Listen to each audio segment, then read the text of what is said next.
Postmaster Rabindranath ঠাকুর। প্রথম কাজ আরম্ভ করিয়াই উলাপুর গ্রামে পোস্টমাস্টারকে আসিতে হয়। গ্রামটি অতি সামান্য, নিকটে একটি নীলকুঠি আছে।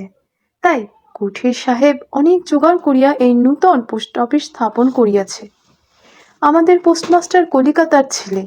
জলের মাছকে ডাঙায় তুলিলে যেরকম হয়, এই গণ্ডগ্রামের মধ্যে আসিয়া পোস্টমাস্টারেরও সেই দশা উপস্থিত হইয়াছে। একখানি অন্ধকার আটচালার মধ্যে তাহার আপিস, অদূরে একটি পানা পুকুর এবং তাহার চারিপারে জঙ্গল। কুঠির গোমস্তা প্রভৃতি যে সকল কর্মচারী আছে, তাহাদের ফুরসত প্রায় নাই এবং তাহারা ভদ্রলোকের সহিত মিশিবার উপযুক্ত নয়। বিশেষত কলিকাতার ছেলে ভালো করিয়া মিশিতে জানে না। অপরিচিত স্থানে গেলে হয় উদ্ধত নয় অপ্রতিভ হইয়া থাকে। এই কারণে স্থানীয় লোকের সহিত তাহার মেলামেশা হইয়া ওঠে না, অথচ হাতে কাজ অধিক নাই। কখনো কখনো দু একটা কবিতা লিখিতে চেষ্টা করেন। তাহাতে এমন ভাব ব্যক্ত করিয়াছেন যে সমস্ত দিন তরু পল্লবের কম্পন এবং আকাশের মেঘ দেখিয়া জীবন বড় সুখে কাটিয়া যায়। কিন্তু অন্তর্যামী জানেন, যদি আরব্য উপন্যাসের কোনো দৈত্য আসিয়া এক রাত্রের মধ্যে এই শাখাপল্লব সমেত সমস্ত গাছগুলো কাটিয়া পাকা রাস্তা বানাইয়া দেয় এবং সারি সারি অট্টালিকা আকাশের মেঘকে দৃষ্টিপথ হইতে রুদ্ধ করিয়া রাখে, তাহা হইলে এই আধমরা ভদ্র সন্তানটি পুনশ্চ নবজীবন লাভ করিতে পারে। পোস্টমাস্টারের বেতন অতি সামান্য, নিজে রাঁধিয়া খাইতে হয় এবং গ্রামের একটি পিতৃমাতৃহীন অনাথা বালিকা তাহার কাজকর্ম করিয়া দেয়। চারিটি চারিটি খাইতে পায়। মেয়েটির নাম রতন, বয়স 12-13, বিবাহের বিশেষ সম্ভাবনা দেখা যায় না। সন্ধ্যার সময় যখন গ্রামের গোয়ালঘর হইতে ধূম কুণ্ডলায়িত হইয়া উঠিত, ঝোপে ঝোপে ঝিল্লি ডাকিত, দূরে গ্রামের নেশাখোর বাউলের দল খোলকর্তাল বাজাইয়া উচ্চস্বরে গান জুড়িয়া দিত। যখন অন্ধকার দাওয়ার একলা বসিয়া গাছের কম্পন দেখিলে কবি হৃদয়েও ঈষৎ হৃৎকম্প উপস্থিত হইত, তখন ঘরের কোণে একটি ক্ষীণ শিখা প্রদীপ জ্বালিয়া পোস্টমাস্টার ডাকিতেন, রতন। রতন দাঁড়ে বসিয়া এই ডাকের জন্য অপেক্ষা করিয়া থাকিত, কিন্তু এক ডাকেই ঘরে আসিত না। বলিত, কি গো বাবু, কেন ডাকছ? পোস্টমাস্টার, তুই কি করিস? রতন, এখনই চুলো ধরাতে যেতে হবে। হেসেলের। পোস্টমাস্টার, তোর হেসেলের কাজ পরে হবে, এখন একবার তামাকটা সেজে দে তো। অনতি বিলম্বে দুটি গাল ফুলাইয়া কলিকায় ফু দিতে দিতে রতনের প্রবেশ। হাত হইতে কলিকাটা লইয়া পোস্টমাস্টার ফস করিয়া জিজ্ঞাসা করেন, আচ্ছা রতন, তোর মাকে মনে পড়ে? সে অনেক কথা, কতক মনে পড়ে কতক মনে পড়ে না। মায়ের চেয়ে বাপ তাহাকে বেশি ভালোবাসিত। বাপকে অল্প অল্প মনে আছে। পরিশ্রম করিয়া বাপের সন্ধ্যাবেলায় ঘরে ফিরিয়া আসিত। তাহার ওই মধ্যে দৈবাত দুটি একটি সন্ধ্যা তাহার মনে পরিষ্কার ছবির মতো অঙ্কিত আছে। এই কথা হইতে হইতে ক্রমে রতন পোস্টমাস্টারের পায়ের কাছে মাটির উপর বসিয়া পড়িত। মনে পড়িত তাহার একটি ছোট ভাই ছিল। বহু পূর্বেকার বর্ষার দিনে একদিন একটি ডোবার ধারে দুজনে মিলিয়া গাছের ভাঙা ডালকে ছিপ করিয়া মিছামিছি মাছ ধরা খেলা করিয়াছিল। অনেক গুরুতর ঘটনার চেয়ে সেই কথাটাই তাহার মনে বেশি উদিত হইত। এইরূপ কথা প্রসঙ্গে মাঝে মাঝে বেশি রাত হইয়া যাইত। তখন আলস্যক্রমে পোস্টমাস্টারের আর রাঁধিতে ইচ্ছা করিত না। সকালের বাসি ব্যঞ্জন থাকিত এবং রতন তাড়াতাড়ি উনুন ধরাইয়া খান কয়েক রুটি সেকিয়া আনিত। তাহাতেই উভয়ের রাত্রে আহার চলিয়া যাইত। একদিন সন্ধ্যাবেলায় সেই বৃহৎ আটচালার কোণে আপিসের কাঠের চৌকির উপর বসিয়া পোস্টমাস্টারও নিজের ঘরের কথা পড়িতেন, ছোট ভাই, মা এবং দিদির কথা, প্রবাসী একলা ঘরে বসিয়া যাহাদের জন্য হৃদয় ব্যথিত হইয়া উঠিত তাহাদের কথা, যে সকল কথা সর্বদাই মনে উদয় হয় অথচ নীলকুঠির গোমস্তাদের কাছে যাহা কোনো মতেই উপস্থাপন করা যায় না, সেই কথা একটি অশিক্ষিতা ক্ষুদ্র বালিকাকে বলিয়া যাইতেন। কিছুমাত্র অসঙ্গত মনে হইত না। অবশেষে এমন হইল, বালিকা কথোপকথন কালে তাহার ঘরের লোকদিগকে মা, দিদি, দাদা বলিয়া চিরপরিচিতের ন্যায় উল্লেখ করিত। এমনকি তাহার ক্ষুদ্র হৃদয়পটে বালিকা তাহাদের কাল্পনিক মূর্তি চিত্রিত করিয়া লইয়াছিল। একদিন বর্ষাকালে মেঘমুক্ত দ্বীপ্রহরে ঈষৎতপ্ত সুকোমল বাতাস দিতেছিল। রৌদ্রে ভিজা ঘাস এবং গাছপালা হইতে এক প্রকার গন্ধ উত্থিত হইতেছিল। মনে হইতেছিল যেন ক্লান্ত ধরনের উষ্ণ নিঃশ্বাস গায়ের উপরে আসিয়া লাগিতেছিল, এবং কোথাকার এক নাছোড়বান্দা পাখি তাহার একটানা সুরের নালিশ সমস্ত দুপুরবেলা প্রকৃতির দরবারে অত্যন্ত করুণ স্বরে বারবার আবৃত্তি করিতেছিল। পোস্টমাস্টারের হাতে কাজ ছিল না। সেদিন বৃষ্টির ধৌত মসৃণ চিক্কণ তরুপল্লবের হিল্লোল এবং পরাভূত বর্ষার ভগ্নাবশিষ্ট রৌদ্রশুভ্র স্তূপাকারে মেঘস্তর বাস্তবিকই দেখিবার বিষয় ছিল।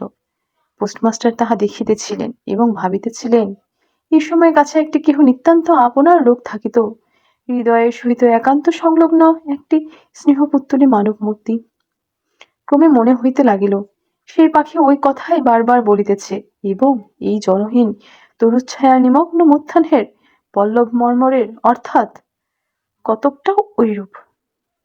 কেহ বিশ্বাস করে না এবং জানিতেও পায় না, কিন্তু ছোট্ট পড়লে সামান্য বেতনের ছাপ পোস্টমাস্টারের মনে গভীর নিস্তব্ধ মধ্যাহ্নে দীর্ঘ ছুটির দিনে এইরূপ একটি ভাবের উদয় হইয়া থাকে।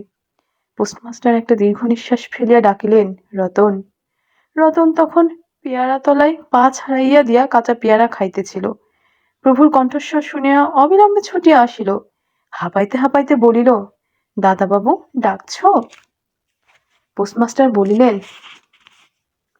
তোকে আমি একটু একটু করে পড়তে শেখাবো বলিয়া সমস্ত দুপুরবেলা তাহাকে লইয়া সরেয়া করিলেন, এবং এইরূপে অল্প দিনেই যুক্ত অক্ষর উত্তীর্ণ হইলেন।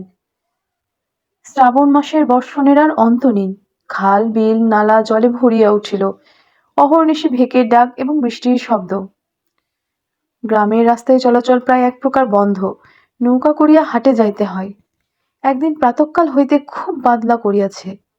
পোস্টমাস্টারের ছাত্রীটি অনেকক্ষণ দ্বারের কাছে অপেক্ষা করিয়া বসিয়াছিল, কিন্তু অন্য দিনের মতো যথাসাধ্য নিয়মিত ডাক শুনিতে না পাইয়া আপনি খুঙ্গি পুঁথি লইয়া ধীরে ধীরে ঘরের মধ্যে প্রবেশ করিল। দেখিল পোস্টমাস্টার তাহার খাটিয়ার উপর শুইয়া আছেন, বিশ্রাম করিতেছেন।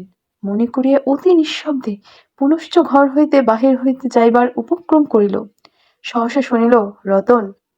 তাড়াতাড়ি ফিরিয়া গিয়া বলিল, দাদাবাবু ঘুমোচ্ছিলে? পোস্টমাস্টার কাতর স্বরে বলিলেন, শরীরটা ভালো বোধ হচ্ছে না, দেখ তো আমার কপালে হাত দিয়ে। এই নিতান্ত নিঃসঙ্গ প্রবাসে ঘনবর্ষায় রোগকাতর শরীরে একটুখানি সেবা পাইতে ইচ্ছা করে। তপ্ত ললাটের উপর শাখা পড়া কোমল হস্তের স্পর্শ মনে পড়ে। এই ঘোর প্রবাসে রোগ যন্ত্রণার স্নেহময়ী নারী রূপে জননী এবং দিদির পাশে বসিয়া আছেন, এই কথা মনে করিতে ইচ্ছা করে, এবং এই স্থলে প্রবাসীর মনের অভিলাষ ব্যর্থ হইল না। বালিকা রতন আর বালিকা রহিল না। সে মুহূর্তেই সে জননীর পদ অধিকার করিয়া বসিল। বুদ্ধ ডাকিয়া আনিল, যথাসময়ে বাটিকা খাওয়াইল। সারা রাত্রি শিওরে জাগিয়া রহিল। আপনি পথ্য রাধিয়া দিল এবং শতবার করিয়া জিজ্ঞাসা করিল, হ্যাঁ গো দাদাবাবু, একটুখানি ভালো বোধ হচ্ছে কি? বহুদিন পরে পোস্টমাস্টার ক্ষীণ শরীরে রোগশয্যা ত্যাগ করিয়া উঠিলেন। মনে স্থির করিলেন, আর নয়, এখান হইতে কোনো মতে বদলি হইতে হইবে। স্থানীয় অস্বাস্থ্যের উল্লেখ করিয়া তৎক্ষণাৎ কলিকাতায় কর্তৃপক্ষদের নিকট বদলি হইবার জন্য দরখাস্ত করিলেন। রোগসেবা হইতে নিষ্কৃতি পাইয়া রতন দ্বারের বাহিরে আবার তাহার স্বস্থান অধিকার করিল, কিন্তু পূর্ববৎ আর তাহাকে ডাক পড়ে না। মাঝে মাঝে উঁকি মারিয়া দেখে পোস্টমাস্টার অত্যন্ত অন্যমনস্কভাবে চৌকিতে বসিয়া অথবা খাটিয়ায় শুইয়া আছেন। রতন যখন আহ্বান প্রত্যাশা করিয়া বসিয়া আছে, তিনি তখন অধীর চিত্তে তাহার দরখাস্তের উত্তর প্রতীক্ষা করিতেছেন। বালিকা দ্বারের বাহিরে বসিয়া সহস্রবার করিয়া তাহার পুরনো পড়া পড়িল। পাছে যেদিন সহসা ডাক পড়িবে, সেদিন তাহার যুক্ত অক্ষর সমূহ গোলমাল হইয়া যায়, এই তাহার একটা আশঙ্কা ছিল। অবশেষে সপ্তাহখানেক পরে একদিন সন্ধ্যাবেলায় ডাক পড়িল। উদ্বেলিত হৃদয়ে রতন গৃহের মধ্যে প্রবেশ করিয়া বলিল, দাদাবাবু আমাকে ডাকছিলে? পোস্টমাস্টার বলিলেন, রতন, কালই আমি যাচ্ছি। রতন, কোথায় যাচ্ছ দাদাবাবু? পোস্টমাস্টার, বাড়ি যাচ্ছি। রতন, আবার কবে আসবে? পোস্টমাস্টার, আর আসবো না। রতন আর কোনো কথা জিজ্ঞাসা করিল না। পোস্টমাস্টার আপনিই তাহাকে বলিলেন, তিনি বদলির জন্য দরখাস্ত করিয়াছিলেন, দরখাস্ত নামঞ্জুর হইয়াছে, তাই তিনি কাজে জবাব দিয়া বাড়ি যাইতেছেন। অনেকক্ষণ আর কেহ কোনো কথা কহিল না। মিটমিট করিয়া প্রদীপ জ্বলিতে লাগিল এবং এক স্থানে ঘরের জীর্ণ চাল ভেদ করিয়া একটি মাটির সরার উপর টপ টপ করিয়া বৃষ্টির জল পড়িতে লাগিল। কিছুক্ষণ পর রতন আস্তে আস্তে উঠিয়া রান্নাঘরে রুটি গড়িতে গেল। অন্য দিনের মতো তেমন চটপট হইল না। বোধ করি মধ্যে মধ্যে মাথায় অনেক ভাবনা উদয় হইয়াছিল। পোস্টমাস্টারের আহার সমাপ্ত হইলে পর বালিকা তাহাকে জিজ্ঞাসা করিল, দাদাবাবু, আমাকে তোমাদের বাড়ি নিয়ে যাবে? পোস্টমাস্টার হাসিয়া কহিলেন, সে কি করে হবে? ব্যাপারটা যে কি কি কারণে অসম্ভব তাহা বালিকাকে বোঝানো আবশ্যক বোধ করিলেন না। সমস্ত রাত্রি স্বপ্নে এবং জাগরণে বালিকার কানে পোস্টমাস্টারের হাস্যধ্বনির কণ্ঠস্বর বাজিতে লাগিল। সে কি করে হবে? ভোরে উঠিয়া পোস্টমাস্টার দেখিলেন তার স্নানের জল ঠিক আছে। কলিকাতার অভ্যাস অনুসারে তিনি তোড়া জলে স্নান করিতেন। কখন তিনি যাত্রা করিবেন সে কথা বালিকা কি কারণে জিজ্ঞাসা করতে পারে নাই। পাছে প্রাতঃকালে আবশ্যক হয়, এই জন্য রতন ততরাত্রে নদী হইতে তাহার স্নানের জল তুলিয়া আনিয়াছিলেন। স্নান সমাপন হইলে রতনের ডাক পড়িল। রতন নিঃশব্দে গৃহে প্রবেশ করিল এবং আদেশ প্রতীক্ষায় একবার নীরবে প্রভুর মুখের দিকে চাহিল। প্রভু কহিলেন, রতন, আমার জায়গায় যে লোকটি আসবেন তাকে বলে দিয়ে যাব, তিনি তোকে আমারই মতন যত্ন করবেন। আমি যাচ্ছি বলে তোকে কিছু ভাবতে হবে না। এই কথাগুলি যে অত্যন্ত স্নেহগর্ভ এবং দয়ার্দ্র হৃদয় হইতে উত্থিত সে বিষয়ে কোনো সন্দেহ নাই। কিন্তু নারীর হৃদয় কে বুঝিবে?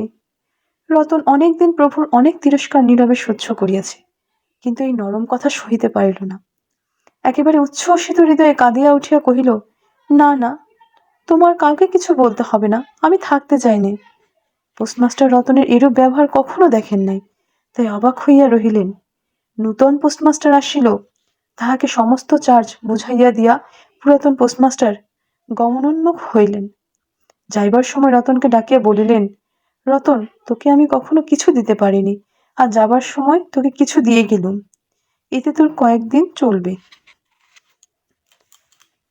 কিছু পথ খরচা বাদে তাহার বেতনের যত টাকা পাইয়াছিলেন পকেট হইতে বাহির করিলেন। তখন রতন ধুলায় পড়িয়া তাহার পা জড়াইয়া ধরিয়া কহিল, দাদাবাবু, তোমার দুটি পায়ে পড়ি, তোমার দুটি পায়ে পড়ি, আমাকে কিছু দিতে হবে না।